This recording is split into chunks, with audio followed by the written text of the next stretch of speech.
Howdy, Beefalo Bart here, and welcome. Alright, so, want to go over a full explanation of Blue Harvest, and what it is, where it's going, why it is, and things of that nature. This is the, kind of like the prelude to the official announcement of what it is, and how it's going to be structured, and so forth. So, Blue Harvest, the name. Where does the name Blue Harvest come from? Well, initially, and this is the two most popular or most known uses of the name Blue Harvest, was initially when Star Wars, the first movie came out. I'm not talking about the episode number wise. I'm talking about when the first Star Wars movie came out. It did very well in the box office. And everybody loved it, and there was much rejoicing. So George Lucas decided he wanted to make a second movie, so therefore it needed a name, but they didn't want anybody else to know that they were creating a sequel to their first Star Wars, so initially he just called it Blue Harvest, which the name eventually changed to Return of the Jedi. So Blue Harvest was a name that was given to a project to keep it sort of secret. Howdy, bud. Welcome. So that was one major use of the name Blue Harvest.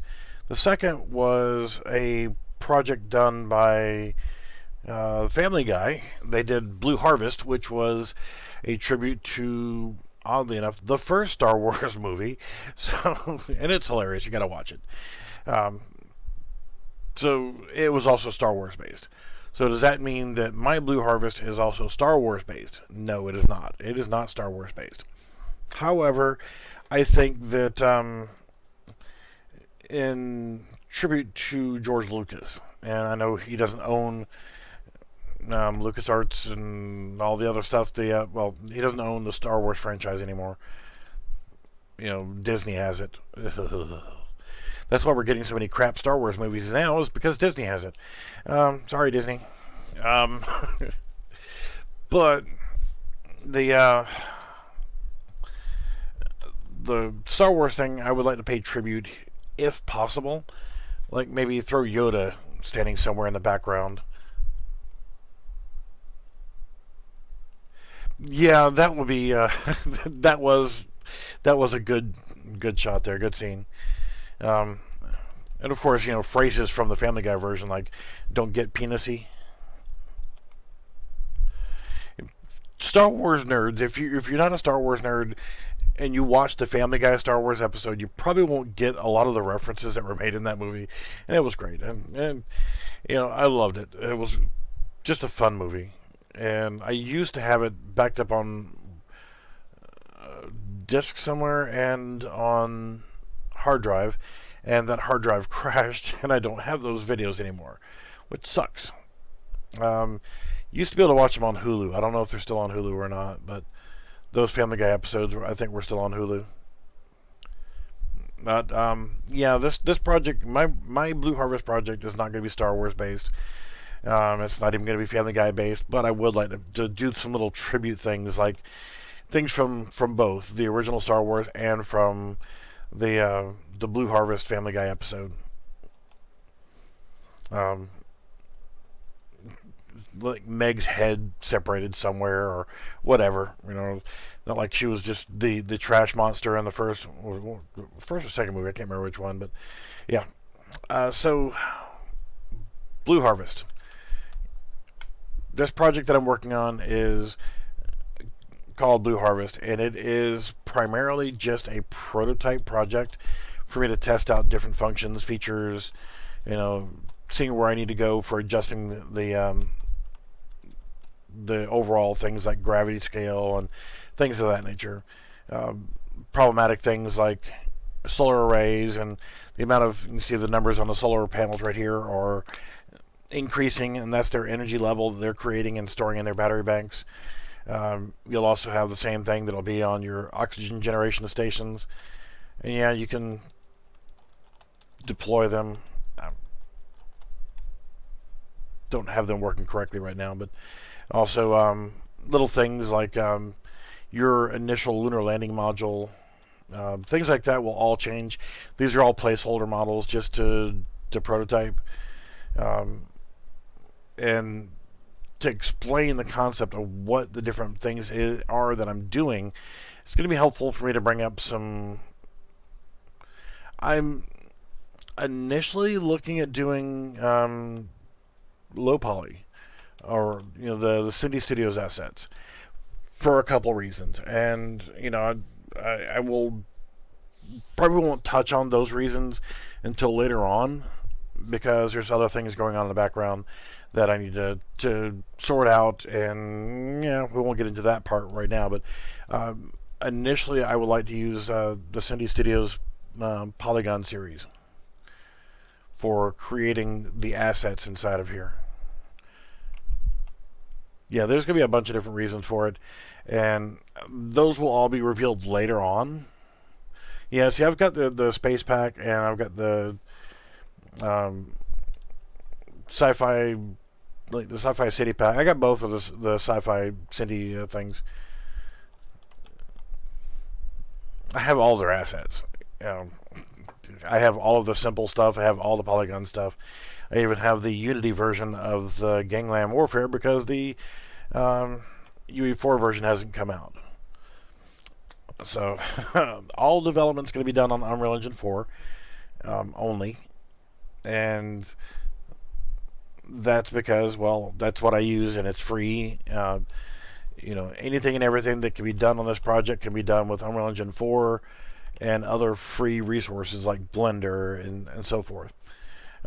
GIMP can be used for your materials creation and textures and whatnot. So everything that's involved in creating things for this project will be free software, except for the Cindy assets, naturally. But this was one of my temporary caves with awesome freaking light leaks for no reason. Because if I look above it, this is just a BSP geometry that I put on top for closing it in. So you can see the outline. There's a slight overlap there. I could probably fix that, but I can also fix that by just fixing the terrain. But I'm not worried about it right now. Like I said, this is prototyping. Did another cave on the far side. Got another big ice patch over here, a small ice patch there. Could add more in. Like I said, I just wanted prototyping stuff. Well, yeah, that's just Unreal Engine 4 and its weirdness sometimes. And it's like this weird little shadow right there. Why? Why is that there? There's nothing that should be projecting that. Like there. And right here. No matter how many lighting builds I've done, there's just a weird shadow right there. A little diamond-shaped shadow. So let's actually take a look at a few things. And we're looking just overall at a couple websites. And if you're not familiar with what's actually going on here, by the year 2024, projections are that we're going to be having people on the moon again, including the first woman going to the moon. But NASA and other agencies are planning to, by the year 2024, going to the moon for the concept of colonizing, believe it or not. Number one, for NASA and for some other agencies, it's all about the exploration and, well, hell, you're going to be on the frickin' moon. It's like, how many people have been on the moon? Not a whole lot of people have physically been on the moon, whereas now they're talking about sending in, a dozen people and doing exploration and so forth. But there's other reasons involved too. One of the areas that was discovered on the moon is one of the most titanium-rich environments ever found, and of course, people are going to want to mine the surface of the moon. And yes, there's going to be mining and things of that nature going on the surface of the moon, because we're going to be able to find easier, well, not necessarily easier, but abundant sources of precious materials like titanium, which is useful for building more stuff for spaceflight. Because eventually, and also the lessons learned on colonizing the moon are going to help with being able to get to Mars. And there's another reason for having the launching point for going to Mars starting from the moon versus Earth, because of gravity and so forth. Weight wise, consideration of weight is 16.5%. So if you weigh 200 pounds on Earth, you're going to weigh 33 pounds on the moon. So that's cool. Little bits at a time on that, on resource gathering. This is not going to be Minecraft where you're out there harvesting dust and then you're creating from dust and rocks. You're turning it into moon buggies, habitats, and so forth. It's just not feasibly possible. But progressing as you go, and that kind of based on how the progression of the game is going to go. Because, do you make it like Minecraft? Do you make it like Command and Conquer? Do you make it like, RTS games? Or are you trying to make this into a first-person / third-person adventure game? Or survival game? Or how do you create the game so that you pull in a diverse crowd of people? Yeah, No Man's Sky is a good example too. So how do you get this more diverse while still basing it off of technology that exists today and within the next 5 years? Because this is for real going to be going on over the next 5 years. So why am I creating it? I think it's a cool concept. I think it's awesome to be able to go to the moon. I would love to go and be able to walk around on the surface of the moon, or drive a rover around and explore around the moon and that kind of stuff. I think it would be awesome. But that brings us into the commercial aspect. I'm sure everybody's familiar with SpaceX. Mr. Tesla himself, to be exact, his name. But for the game, I'm not going to use the exact name. I'm not going to use SpaceX as a brand. I'm not going to use his name is real some shady. Sorry. What the hell? Elon Musk. It's hell getting old. But Elon Musk, known for Tesla, but believe it or not, SpaceX is actually a more profitable company and has a higher net worth than Tesla does. But he's planning on going to the moon with or without NASA. And of course, you're looking at Falcon Heavy is the primary. And he's already developing the rockets and sending them in space. Ready to put a freaking car in space, blah, blah, blah, blah. But you know what? Whatever his intentions are, he's planning on going. And the technology from Tesla and from SpaceX can be combined in, if you think, what will be the perfect source of a rover to be on the moon, but an electric vehicle that runs off of a battery pack that's recharged by a solar array. That's the best option for propulsion on the moon. Running it off of hydrogen, maybe, but I would say electrical, because you can actually set up solar arrays, because you're going to be on the light side of the moon. It's going to have light the whole time. So you're not going to have a nighttime. It's going to be day 24/7.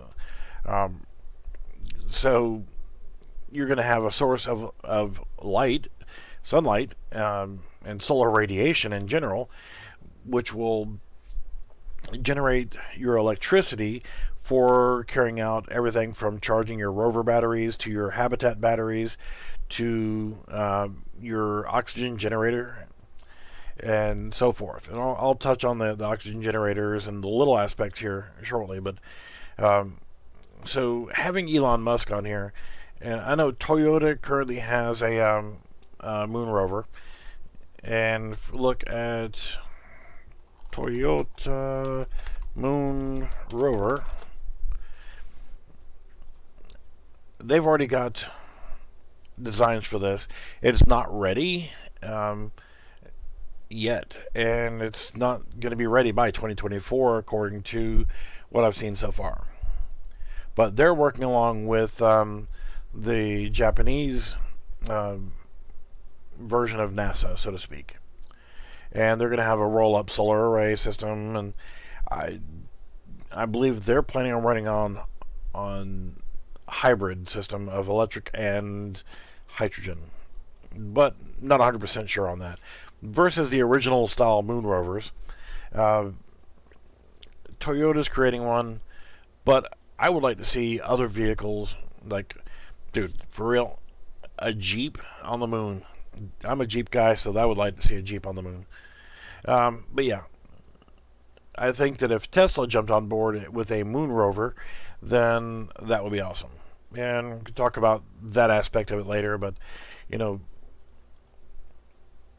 I think with Tesla being on board with their battery system and their vehicle systems and so forth, I think that will be an optimal source for vehicles. And not just, you want like an open cockpit rover where you can jump in like a moon buggy and just do local stuff right around the general vicinity, using your own onboard oxygen of your suit and so forth, because you're going to have to wear a spacesuit the whole time. Multiple reasons, including solar radiation, and that's something to take into effect into the game portion as well. As you're roaming around the surface of the moon, we're assuming we're wearing our spacesuit. As you can see, our oxygen bar is going down.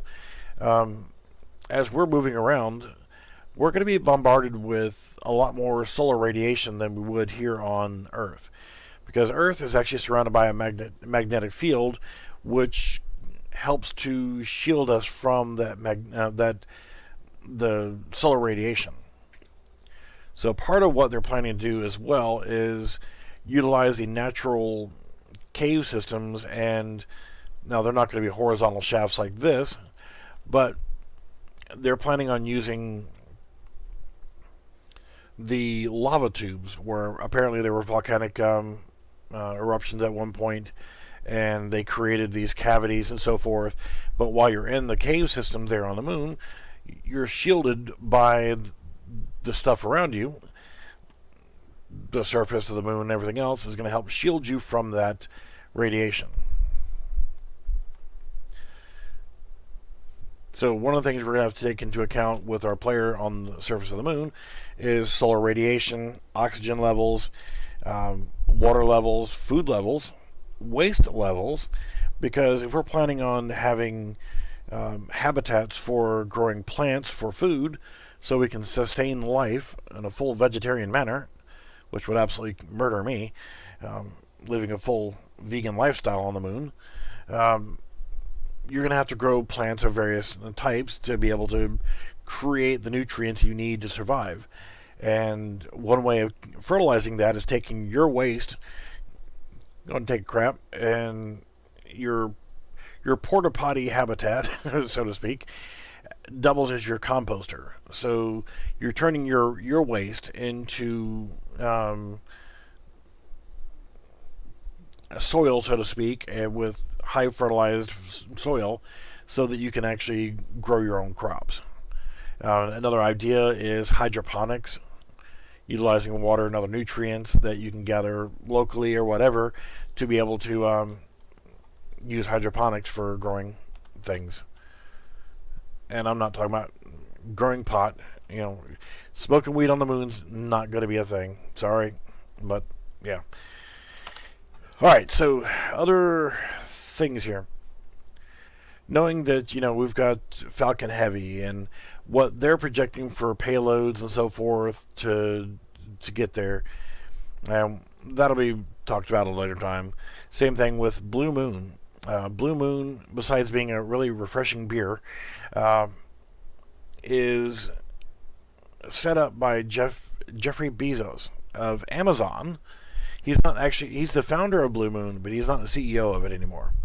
You know, so you even got small rovers sitting on top of it, which they can lower down, and other modules they can lower down. But this is his lunar lander, which they're planning on being on the surface of the moon with or without the help of NASA. So they're on their way. So the cool thing they've done here as well is this uses their engines naturally, and they even talk about the engines here. And that's one of the cool things that I liked was they put down, okay, this is for their different engines. They're using a BE7 engine on their lunar landing module. And, well, as they put it right here, the BE7 operates off of liquid hydrogen and liquid oxygen. So you got your hydrogen as your fuel and oxygen as your oxidizer, naturally. So,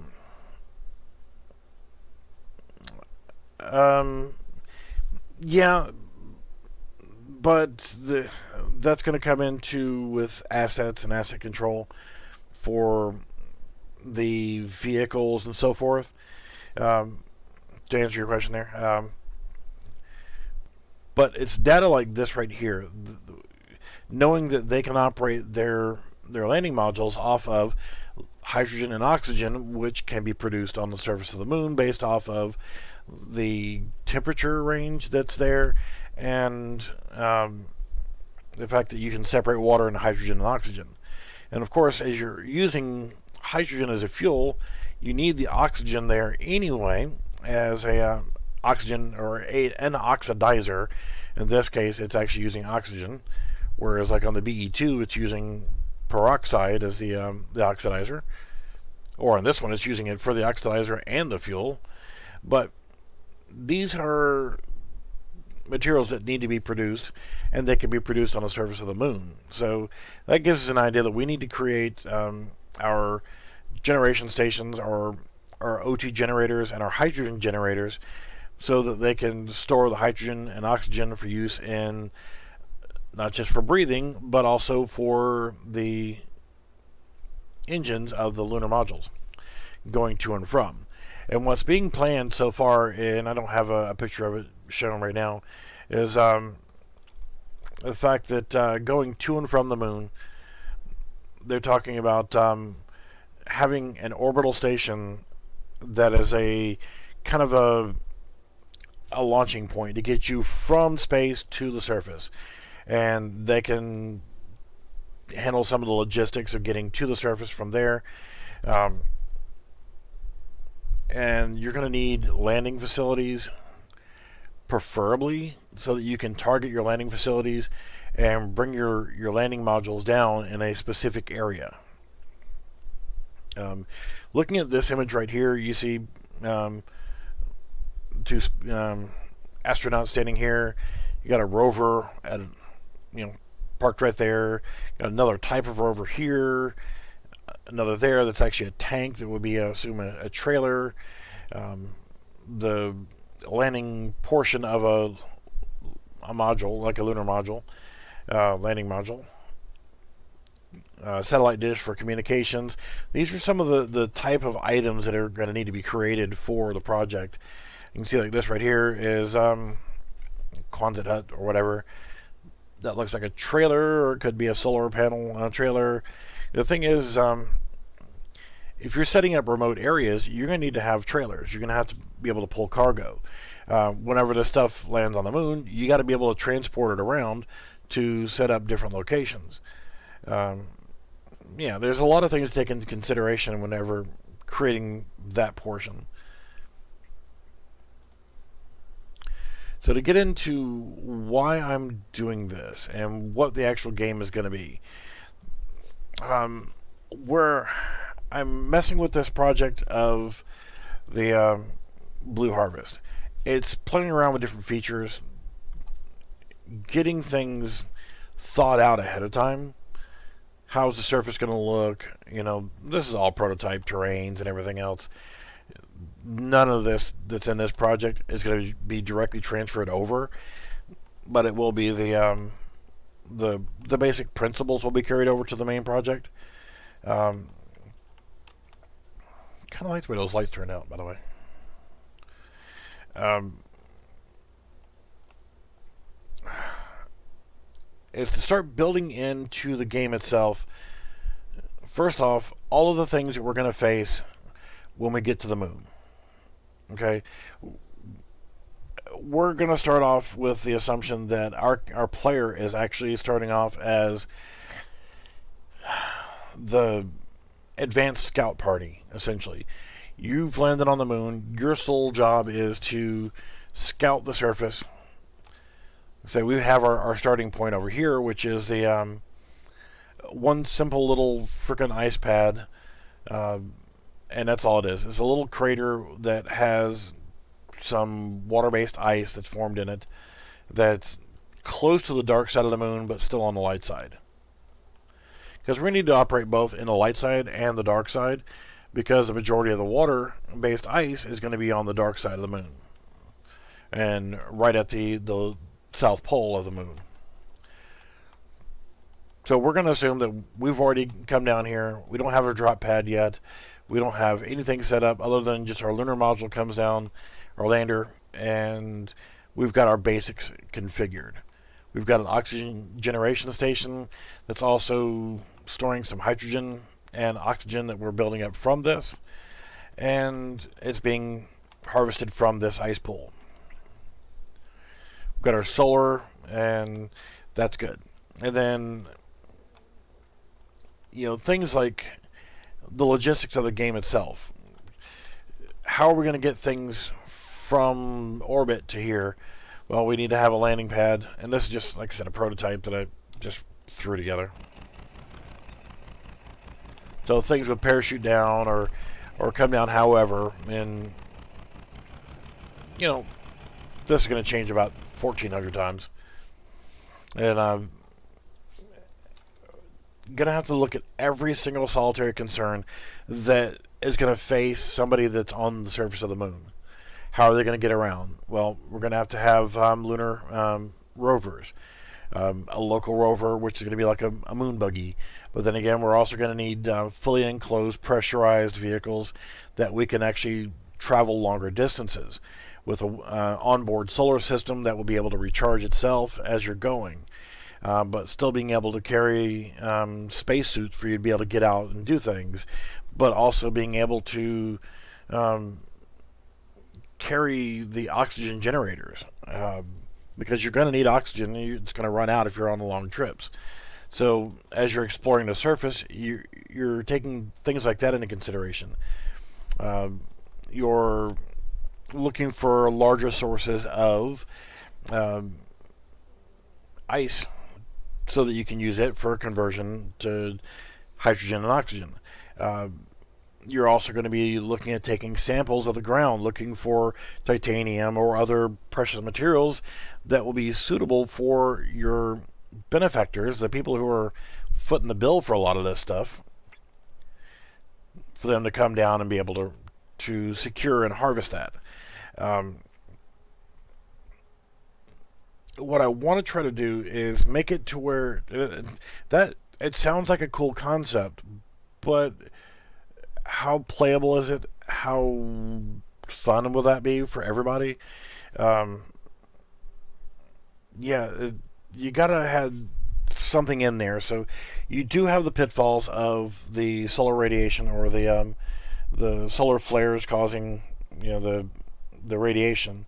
So you're gonna have to deal with that. You're also going to have to deal with temperatures. You're going to constantly be dealing with oxygen, need for food and water. So you're going to have a survival aspect of the game going on. Well, there's no moon critters that are trying to attack you.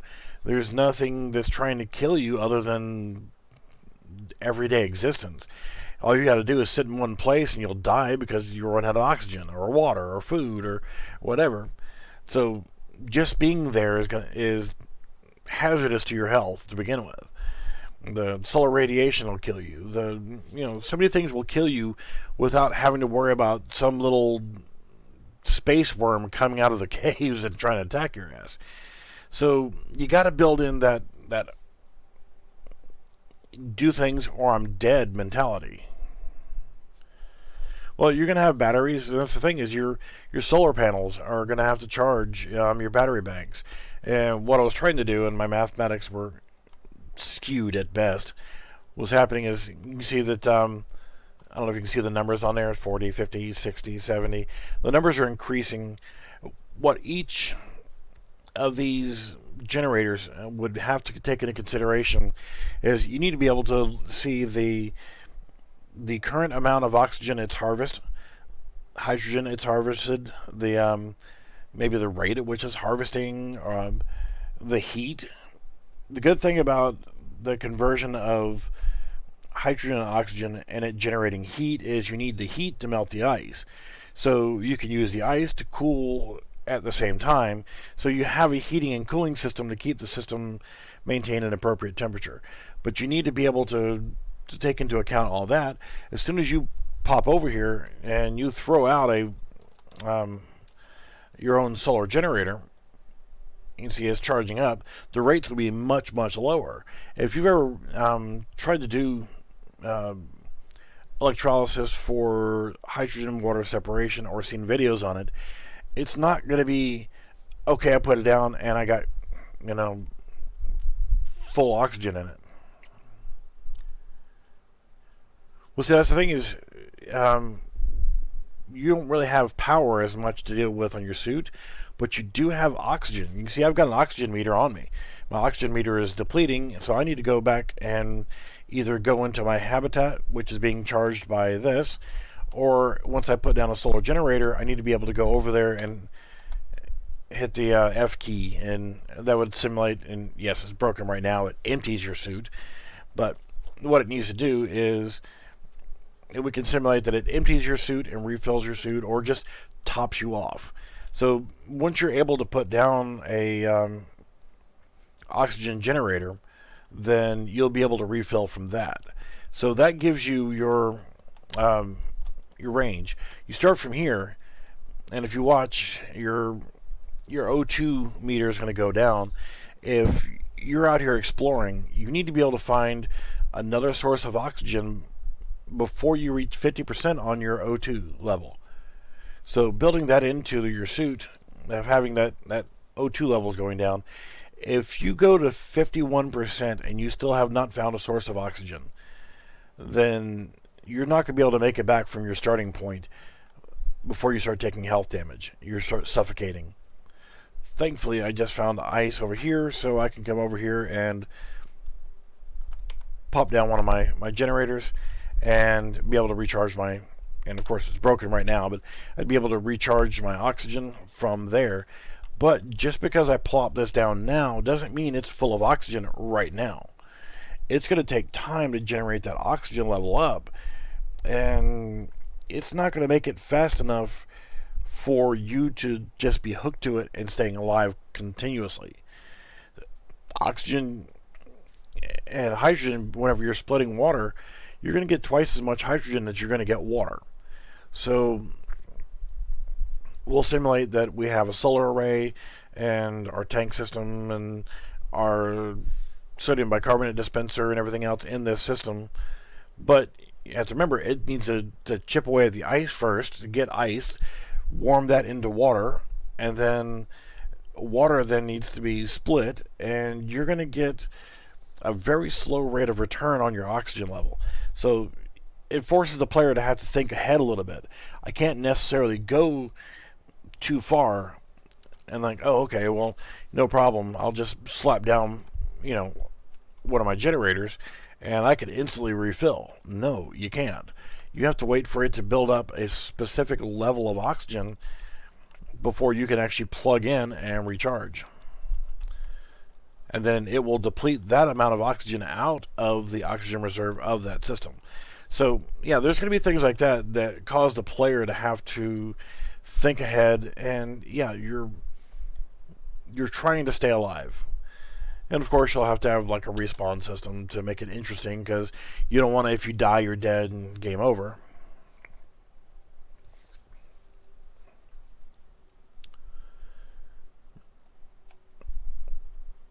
Yeah, and that's a consideration as well. The ice pools, one little small ice pool like this one right over here where we start, that's not going to last forever. But you have to think about it. If you're converting hydrogen and oxygen from water, you're just pulling the oxygen off, and there is some oxygen in the air. There's just not enough on the moon for you to be able to breathe and exist. The main portion of your spacesuit is for the solar radiation, not necessarily so much for pressure or for breathing. You could just wear a damn scuba mask and be okay with that, but it's the solar radiation.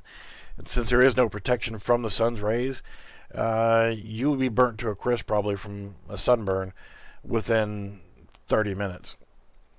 So you always have to be in a spacesuit if you're outside. But with the ice, an ice pad like this might extend, we'll say, 3 or 4 feet down into the crater. You think this is a crater that's where the stuff accumulated. We'll assume that this right here might last you for a week. So it's a slow degradation of that.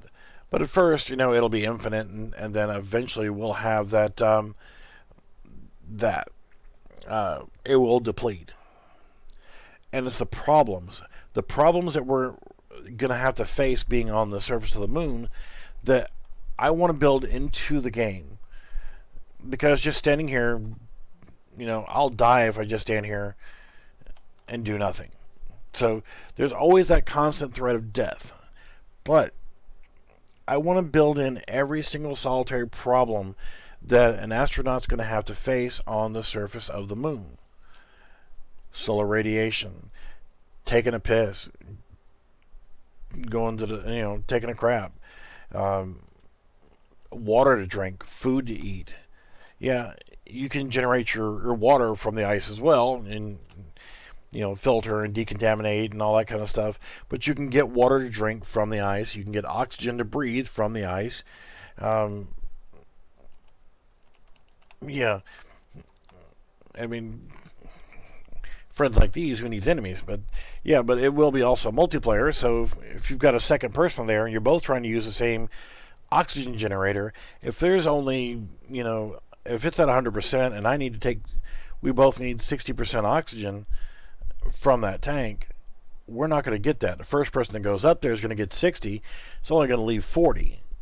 So if you go over to it and you hit that same one, you're going to only go up to 80%. You're not going to be full. So, that's things to take into consideration of shared oxygen resources. And why am I worried about having all of these? And yes, it adds a nice aspect to the game to where the constant threat of death is always there just by existing. If you exist, you're going to die if you don't take precautions. Could add in things like when we were sending manned missions to Mars, between like Apollo 10 and 11 or 11 12, between two of the Apollo missions, there was an event of solar flares and solar radiation. Well, see, that's the thing also. I'll touch on that in just a moment. The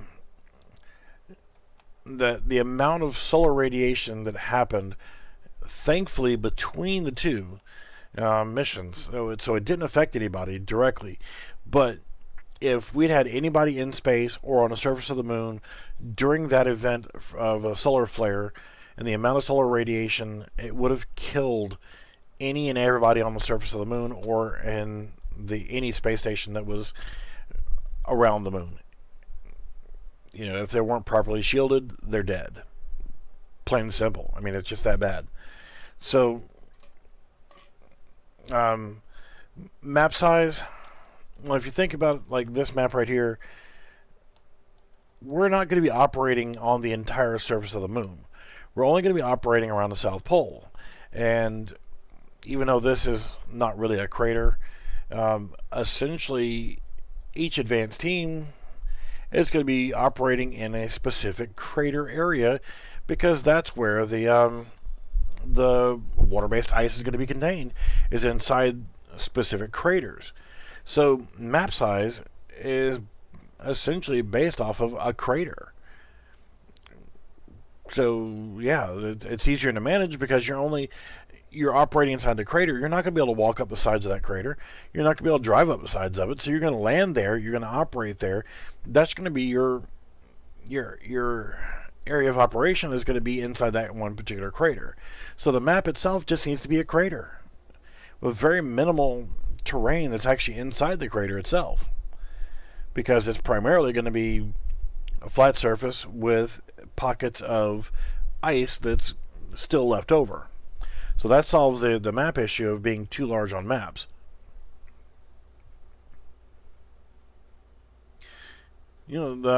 Some of the craters are actually, like an eighth of a mile deep. They're steep walls. So yeah, the steepness of the walls prevents you from getting out of them. So yeah, that limitation right there will help with the map size and map creation. Why am I so focused also on the shit that'll kill you, the little minor details like where do you pee, where do you poop, where do you eat, where do you sleep, where does your water come from, where does your power come from, where does everything come from, how do you get things, how do you do things, and so forth, is part of the complexity of building the game and progression wise. But what I'm taking into consideration is if we got Elon Musk making the Tesla 400D moon buggy, and I'm just making this up, that's awesome, but how do we charge it? Okay, so, well, if you know anything about Tesla and their power walls and so forth, you could say you set up a basic habitat area with solar banks that, say, a 10 kilowatt, which is pretty big, 10 kilowatt solar charging bank that charges a power wall. And you can use that power wall to run your house, or in this case, your habitats. It's providing all your power for your lighting and your equipment and so forth, but it can also charge your vehicle. And 10 kilowatt bank would run anybody's house 24/7 with almost zero need for mains electricity, which means buying electricity from a power company. So 10 kilowatts will probably be more than sufficient to run. You're not worried about lighting as much because you're going to be able to have like windows, and that will help with lighting because it's going to be daylight 24/7. So lighting is not a huge concern unless you're actually talking about when you're inside the caves, and then you're going to need lighting inside the caves. But yeah, so you see what I'm saying is I wanted to look at real world technologies and how we could use today's technologies to solve the problems that are going to be happening on the moon, because, well, if we figure we want Elon Musk to build us a lunar rover, then if we come up with, okay, we have a 10 kilowatt power system with Powerwall 3 that, what have you, and then one of the things that I saw, like from a company like EV West, they built an off-road like Baja 1000 vehicle, all electric. It's not going to make the entire 1,000 miles off of their battery packs. But what they've done is they've created a trailer that has a generator on it for charging up the battery packs. But you're not going to want to sit there and wait for 3 hours while you're in the middle of a damn race. So what they did was they created hot swappable battery packs that you could pull up to your support trailer and slide out your primary battery pack, slide in a new one, and boom, you're off racing. About like topping off your gas. You're actually replacing your battery pack. So why not have a solution of being able to quickly charge your batteries or change your batteries, of being able to pull up to a docking station for your buggy, and having a automated hot swap battery system. So now you go from a partially depleted battery or a depleted battery pack to a full battery pack in a matter of moments. So yeah, finding solutions to problems that we're going to face when we get there. Why would that be important? Well, if we come up with the concept for how to solve the problem of hot swappable batteries or the moon rovers and what we need for the moon rovers, practically thinking of what we physically need for the moon rovers or our habitat systems or living systems, or God, it would be really cool if we had some way of composting our waste, or we need a dedicated sleeping habitat where we have specific oxygen levels so our astronauts can sleep well. How are we going to analyze our samples that we're taking? Are we going to sample them and then pack them up and send them via rocket back up to the space stations and relay them back to Earth? Or are we going to analyze them in place? How are we going to harvest? How are we going to harvest the ice? How are we going to harvest the minerals? Coming up with these solutions in a video game will help the real world technology advance faster, because you know what? For SpaceX to develop their lunar module or their rocket system or their landers, whatever. How many people have they got on their payroll? I'm not trying to steal jobs here, but how many people are on the payroll that their specific job is to figure out how your toilet's going to flush, how you're going to poop, or how are we going to get minerals from the moon back to Earth? How are we going to get supplies from Earth to the moon? People, all these engineers are having to solve all these issues, and then they have to, how a lot of businesses work, I come up with this perfect idea. You're my supervisor. I now submit this to you. You're going to look at it and see if it's bullshit or not, and then you got to submit that to somebody else, and then a committee is going to look at it and say, well, this is good, but how about this? So then they send it back down to somebody else who's handed it back to you, that hands it back to me and says, hey, fix this shit. So then I got to go back and redesign everything, submit it back to you, who you then pass it on to your supervisor, who goes to the committee.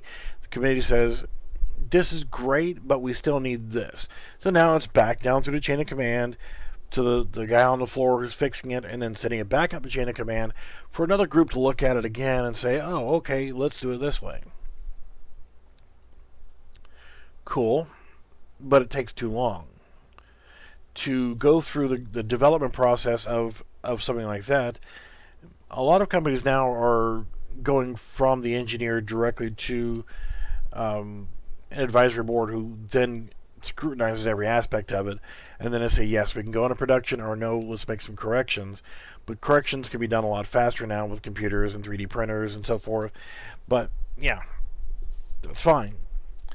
But what I would like to do is, in a relatively short frame, is create a video game that, and of course I can't do this all by myself, but to create a game, the base core of the game itself would be free to play, free to download, so lots of people could get into it because it's free. It's a free game. What the hell? I'll give it a try. And then you market it out towards YouTube channels and so forth, and Twitch channels, so that they're playing the game and other people see it, and you get your promotional aspect that way, and you got, say, 10, 20,000 people or more that are playing this game. Let's just stick with a low number of 10,000 people who are playing this game, okay? As a gamer, you're playing a game and, like, well, this sucks. I hate it. I'm not going to play it anymore. And that's as far as you're going to go. But then you're going to have people who say, hey, this sucks. Well, why does it suck? Well, I would like to be able to do this. Well, can you do this with modern technology? No, but if we did this, and people will come up with their own solutions to fix problems. And if you can let gamers, who are the most critical sons of bitches on the planet, I know I'm one of them, um, gamers are critical assholes. And you're going to have the assholes that are just going to say it sucks and say bad things and not come up with solutions. But you're going to have a lot of people that are going to come up with solutions to these problems. And if we can take these solutions in a game, implement them into a game in a realistic manner that fits with realistic technology, not magic wands and fairy tales, companies that are actually trying to do this shit on the moon can look at this game not necessarily as a game for just, kids going around knocking each other over the head or trying to blow each other up and that kind of bullshit, but they're actually taking a look at the real world issues that they face playing the game, come up with solutions, and then go from there. Implement those solutions in the game, and if they work, then hey, they can do that shit for real. So it brings to another point. For development cycle of the game, the main portion of the game will be free to play, free to download, but it needs to be restricted to a certain aspect of it so that you can create an expansion series for that. It's not going to appeal to a large number of people if there's no form of combat whatsoever. And I hate to drag combat into space exploration and empowering the human race to, as in Earth in general. Not, oh, you're Russian or you're French or you're Japanese, you're American, you're German. No, screw that. Every frickin' body joining together. Japanese having the same responsibilities and whatnot as the Americans or the Russians or the French or the British or whatever. Everybody's there for their own reasons, but they're all there together. If the Japanese come in and they're responsible for the primary rover system, in Toyota making the RAV rover or whatever the hell they're going to call it, and Tesla making their rovers and their tractor systems and their whatever, and all these different companies have their own responsibilities for certain things. Well, if the Russian team is there, they're not a Russian team. They're a lunar team. Everybody that goes to the moon becomes part of the same team for a lot of resources and things. Oh no, this is my oxygen, you can't have any of it. This is my water, this is my hydrogen, this is my solar panels. Screw that. Everybody coming together from all over Earth. We are Earthlings on a foreign planet, so to speak, even though it's just our moon. It's still another... we're not on Earth. So, we have to come up with our own political systems, essentially, our laws and rules and so forth to go along with that. But it's bringing everybody together for one main purpose. Well, a couple different purposes. Exploration and exploitation, so to speak. Because if we're going to go there to mine shit, that's exploitation. But you got scientists that are out there doing exploration. And you've also got companies like SpaceX who are using it as a springboard to learn what they're going to need to do for going to the frickin' Mars. Who knows? You could have, Jeffrey Bezos setting up an Amazon distribution center right there on the surface of the moon. And, you can go on Amazon Prime or Amazon Lunar and get your food or order your food. And they're going to handle distribution for all that. I'm just saying, is Amazon Lunar or Luna Amazon or whatever they decide to call it would be a cool aspect for physical distribution of food and materials. So there's a lot of little cool things that we could bring into the game. And initially, there won't be SpaceX and there won't be Blue Moon and there won't be whatever. There'll be fictional names made up, but you'll know who they are. Not going to do like Space Z or anything like that. They'll have their own unique names. And there won't be Elon Musk and Jeffrey Bezos and, so forth. There will be fictional names for all these people that are associated with that company. He said Jeffrey Bezos was the founder of Blue Moon, but is no longer the CEO of it, which is fine. He's got a lot of shit on his plate anyway. But planning out the game to where expansions will come in, and with the fact that if I use all, as an example, City Studios assets, and you as a developer, you decide that you want to create content for this game as an expansion pack. Whether it's a new type of rover, you build a 3D model for a new rover. As long as it matches the art style of, Cinti or whatever, you're more than welcome to submit that for the game, and then you would get paid for the design of the model or what have you. But if you want to create a new map for the game, you want to create a new map, and all the assets were made from Cinti Studios assets, well, you're going to need to have that asset pack from Cinti to be able to create that map before you can submit it to my company to actually import that into the game. You can't just do player-hosted maps. You can't just create your own map and then do it that way. You have to actually submit it as a form of downloadable content, and not going to use the workshop from Steam, because I don't have source control that way. But by having source control of your map, you design your map, you submit it to me, I take a look at it, or my team looks at it and says, yes, this is good. You then can host that on, your map will then be hosted as part of, we would essentially be buying the map from you. You took 40 hours to make this map, you're paid X number of dollars for your map. And now it becomes downloadable content for the game. Additional map costs you $1. Inexpensive.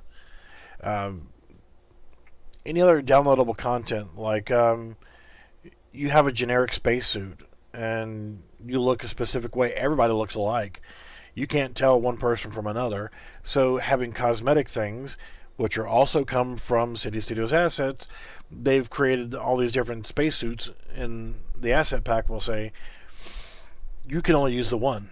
If you want to use another one, then you actually have to purchase it as downloadable content, and we'll say it's another $1 for the spacesuit. Keep everything low priced, you get higher volume. So generate money from inexpensive downloadable content that adds either new maps, new content, like cosmetics and things like that. So money is generated from that. Also, advertisement. We're on the moon. Blue Moon Beer, they can get a billboard inside or a commercial that runs on the monitor systems or TV systems or whatever.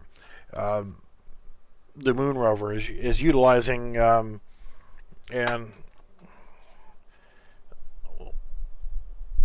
we'll say Michelin has created this ultra lightweight tire, and it's been out for a number of years. And this is actually on a military Humvee or ex-military Humvee. They've created these tires. So Michelin, if they want their tires in the game on the lunar rover, they could pay a little kickback. $1,000, $10,000, whatever, and I'll put your tires on all the frickin' moon rovers in the game. Product placement like that. Toyota wants theirs. They can submit the models and whatever, but product placement for certain things as a potential for additional revenue. There's lots of ways of making money, but I think for DLC would have to include some form of combat system, and I hate to do it. Have the core system being, okay, we're on the surface of the moon and we're doing all this, but then have another version of the game where instead of you're being oh, I'm the advanced party. I have to go out scouting looking for another ice pool so I can set up another mini camp to go between this one and this one. Relay stations, or find caves, or find significant resources, or whatever else. Go from this part of the game. Instead, now you're in a you think it's now 10 years from now, and we have a frickin' hotels and restaurants and, commercialized areas where there's mining facilities and so forth. Having, 10 years down the line, 20 years down the line, how it's going to look, and will probably appeal to more people this way, where it's now company versus company. The Frog Dick Mining Company has a good stake on the moon, and they're harvesting large amounts of titanium. They're shipping it back to to Earth. But 3D Cube, whatever, this other company, they're also trying to make their mark on the moon, and they're harvesting, and a new area of that has been scouted out to find that it's really rich in silver or titanium or whatever. Now set up a combat system to where you're fighting for control over mining areas and mining colonies and so forth. Company versus company, and not country versus country. Not black versus white, not green versus purple, blue versus red. It's company versus company, and they're fighting for control, either financially or whatever. I'm going to stake my claim to this right here. If you want this claim zone, you've got to pay for it, or they can just send a strike force to come in and take over somebody else's mining colony. Things like that. So there needs to be a combat system involved to engage more players. And the thing is to get more people in here, but still have the survival aspect. Oh no, I'm running out of oxygen. I got to go back.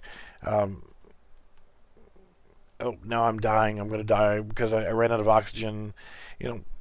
Have the survival game, which is going to appeal to some people, but then also have a separate combat system game that's going to appeal to other people as well. So, yeah, deal with that as it comes. But for right now, the whole starting concept is to create a game that creates the problems that we're going to face for real on the moon, so that we can let players actually submit ideas to resolve these issues.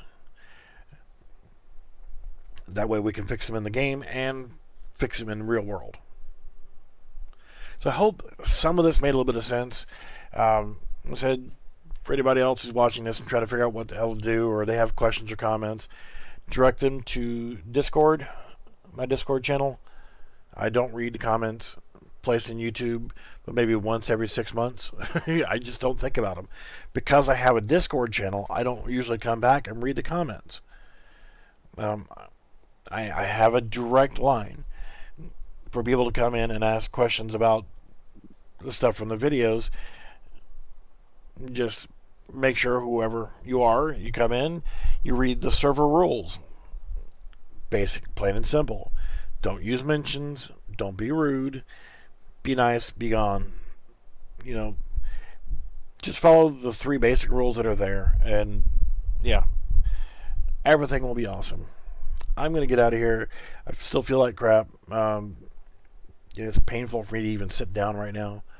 And I'm going to continue to think about this project. I'm going to talk to different people, different companies.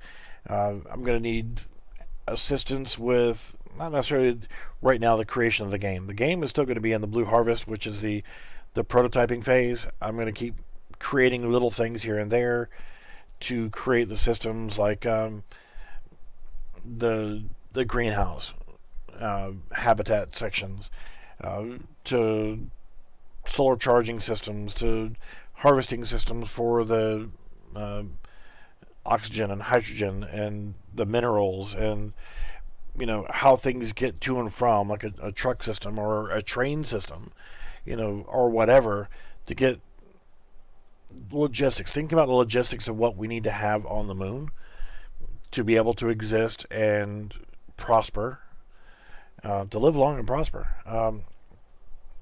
So those things are going to be constantly put in place on this horrible looking map with horrible looking assets that I'm creating just for prototyping. And everything is just going to be done the same way as the drop pad or the drop light, the solar panels, the oxygen generators. They're all going to be prototype models. The models in this project just they don't matter, because they just need to get the point across as visual representations.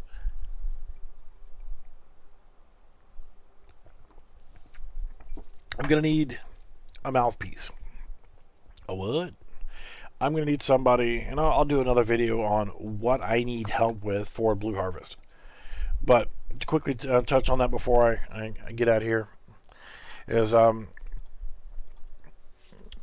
to need someone who is a car salesman, somebody who's good with sales, someone that's good with being able to put words out. I've got an attorney that I'm be talking with back and forth,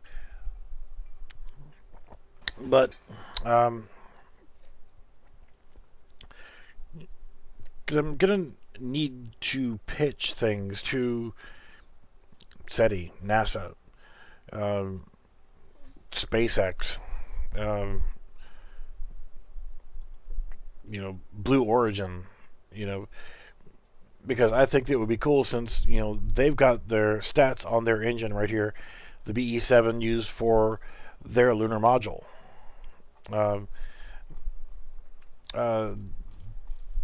Their engines for getting off of Earth, going to the moon, and then from space to the moon, and from the moon back to space. And having that right there, the BE7, knowing that that's an existing engine, it runs off of hydrogen and oxygen, basic thrust levels I'm not really concerned about so much, but knowing that this is that, and that we can create a landing area with a refueling station and that kind of crap. So little information like this, being able to tie them into the game, and talking to these companies and seeing if they have interest in sponsoring the game, and providing for the development budget, because the fact that if this game is going to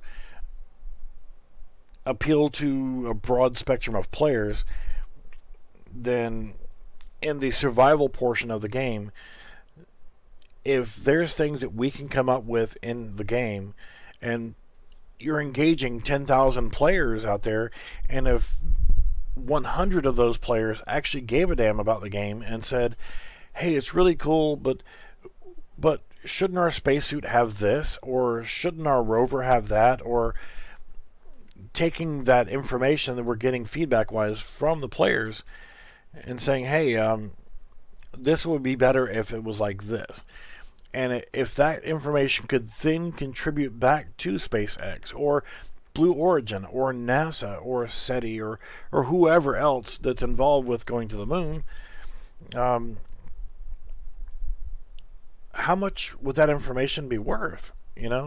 So if they can gain any insight free, essentially, from a broad spectrum of people, if you're getting 10,000 people telling you how to fix your spacesuit for free, you're getting all that information and feedback from people that are using your spacesuit, even if it's in a video game. But we would have to create all of the limitations of your spacesuit in the game, so that we can test it out and say, okay, yeah, this is it, and it works great. However, it needs this. Instead of going through your creation process of,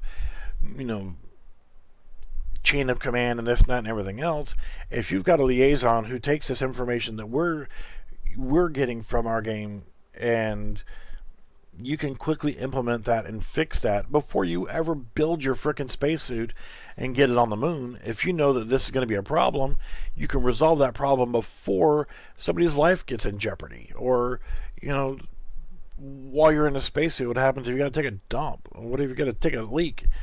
or how are you scrubbing your oxygen, or how are you doing whatever, how are you fighting against solar radiation, or solving all these issues in a video game with the help of tens of thousands of players. You're going to get that feedback rapidly because players are not going to bite their tongue.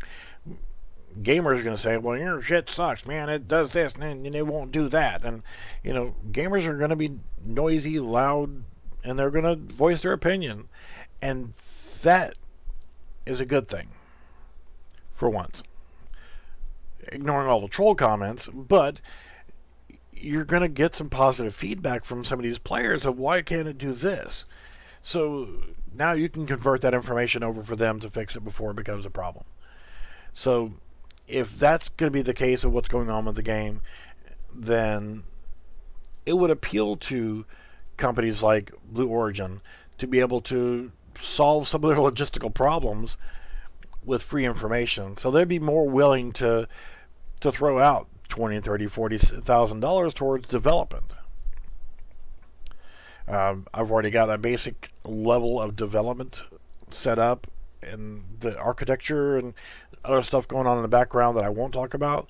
But for the most part, if I've got companies like Blue Origin and other companies like SpaceX or whatever, or even NASA paying for the development of the game, then it can get developed a lot faster if I'm able to pay people to build it. And it won't look like my cheese stick prototype version. Yeah, this looks tacky as hell. Terrain, bleh. The models for everything look horrible.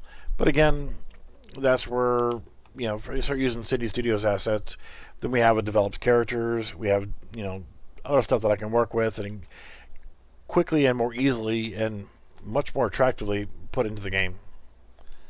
So, yeah. Cover all that more as we go. But I think that this is going to work out really good if everything can be polished into the timeline and polished into the overall design aspect of it, and we'll go from there. Do come by Discord, everybody, and voice your opinions, make your suggestions, see if there's anything you could do to help. And anybody who does help with this project and it does take off and is making money will get paid.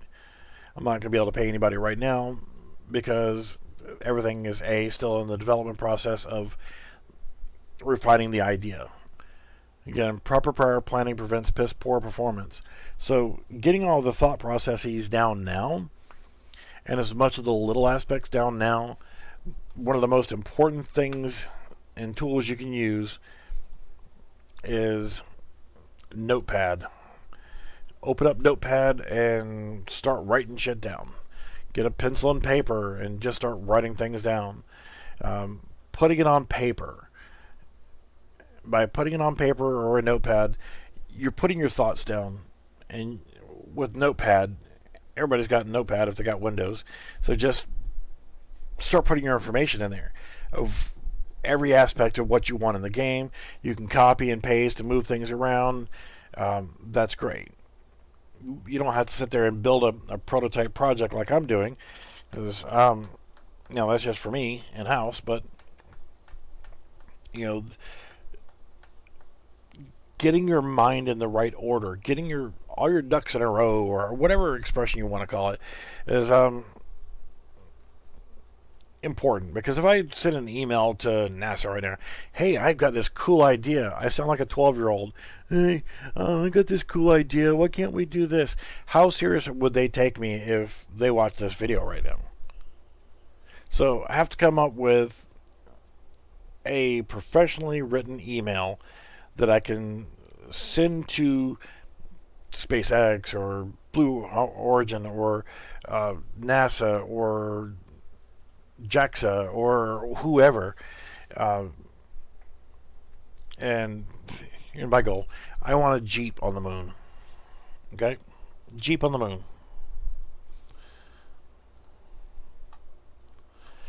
and not just a fake image like this. Although this is kind of funny. I don't know who made this, but whoever made it, good on you, bro. Or girl. But I thought that was kind of funny. But yeah, I would like to see a Jeep brand lunar rover. So design a lunar rover that has a Jeep grill on it, and yeah, that would be cool. So I'm going to get out of here. Come to my Discord, chat about it, spitball on it. I'll probably end up making in the General Mayhem channel a Blue Harvest channel just for talking about and spitballing ideas about this project. So come by, chat there, and we will see you. Love you guys.